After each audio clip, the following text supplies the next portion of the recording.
欢迎回到新闻现场。台湾的绿能产业，像是太阳能和 LED 等等，技术都相当先进，在全球市场数一数二。而正是这竞争力，也让台企受到国外的投资机构重视。要如何携手切入国际市场呢？今天关键对话为您专访到欧洲复兴开发银行的基础建设处总处长 Thomas， 谈谈台湾企业有什么样的优势，又要如何在新兴市场中淘金。关键时刻掌握关键对话，我是思翰。气候变迁已经成为全球关注的焦点，而连带的呢，也让智慧绿能产业是继续蓬勃的发展。举例来说，欧洲复兴开发银行他们在2015年的时候就开始推动了所谓的绿色经济转型方案，而且在接下来的5年内，他们的投资比重还会从24%拉高到40%。究竟其中的商机为何？我们今天很荣幸的邀请到了欧银的基础建设处总处长 Thomas 来谈谈他的看法。Okay, hello Thomas. Would you like to say hello to our audience? Hello, my name is Thomas Meyer. I'm the Managing Director for Infrastructure in the European Bank for Reconstruction and Development. First of all, would you kindly introduce the EBRD, which is European Bank for Reconstruction and Development, and especially in the connection with the Taiwanese business community? Yes, EBRD was founded in 1991, 25 years ago, originally to help the countries of Central and Eastern Europe in their integration into the global economy. Since then, we have expanded into Turkey, the southern and eastern Mediterranean, and in fact, Mongolia is also now part of our countries of operation. And we focus a lot on green energy, smart cities, and this is indeed an area where Taiwanese companies have a huge competitive advantage. In fact, they are world leaders in some of the technologies that our countries need. The key problem that our countries face is the fact that they are very, very energy intensive. For each unit of GDP that is being produced in Central and Eastern Europe, for example, the energy intensity can be up to 3 times higher than that in Western Europe or indeed in Taiwan. And this provides both a problem but also an opportunity for energy efficiency and for climate change mitigation investments. And this is an area where we are focusing on particular. So what's the connection with the Taiwanese community?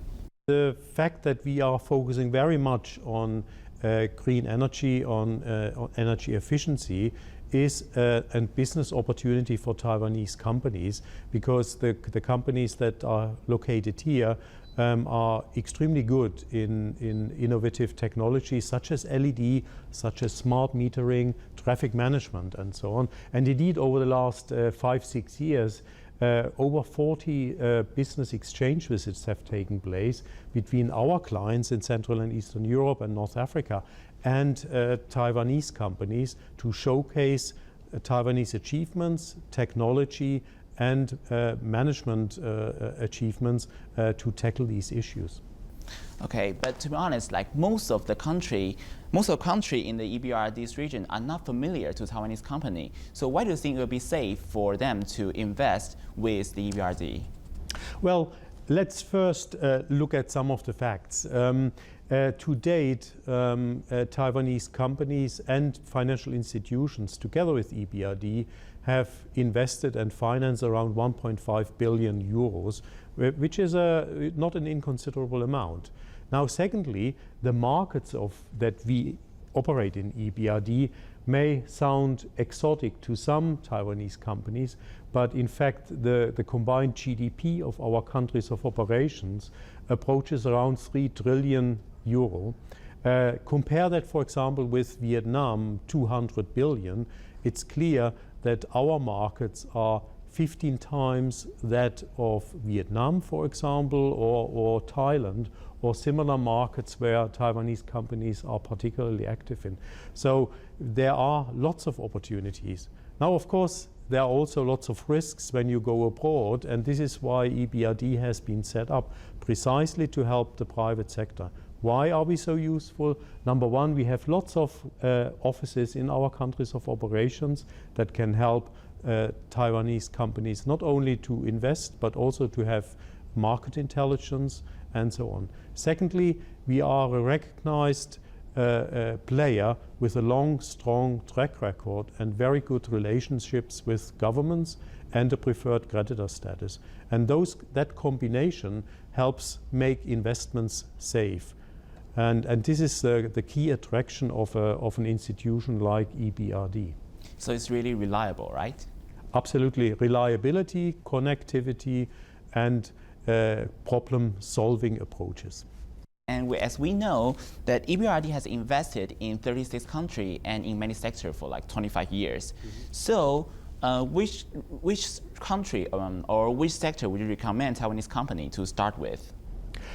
I think, so far we have had lots of investments or significant investments in financial services, small business development, and of course green energy. But of course there are also more stable industries such as plastics, where Taiwan is world leader. And again, our countries that are growing fast need a lot of these investments. And this is where there is a natural win-win between Taiwanese industry on the one hand and our clients on the other. Also, our government is currently encouraging the private bank to participate in green finance in order to invest the green industry in Taiwan. So, as the leading international finance institution in green investment, do you have any suggestion for the government, for the bank, and for the business community? Well, since 2011, we have an instrument which is called the Green Energy Special Fund, where the Taiwanese government is co-financing smart city and energy efficiency investments together with EBRD. And so this is, for example, an instrument that is already in place. And the challenge is not so much inventing new instruments, but using the existing instruments efficiently. And that's what we are doing. One of the purposes of our visit this time is to expand the scope of the Green Energy Special Fund. We know EBRD has worked with AIIB in one road project in Tajikistan. So do you think this cooperation will further extend? The reason why we are so interested in working with AIIB is because the policies and charter of AIIB is remarkably similar to that of EBRD in that the AIIB can take private sector risk, is committed to environmental improvements, and has indeed a shareholder base that is now very wide.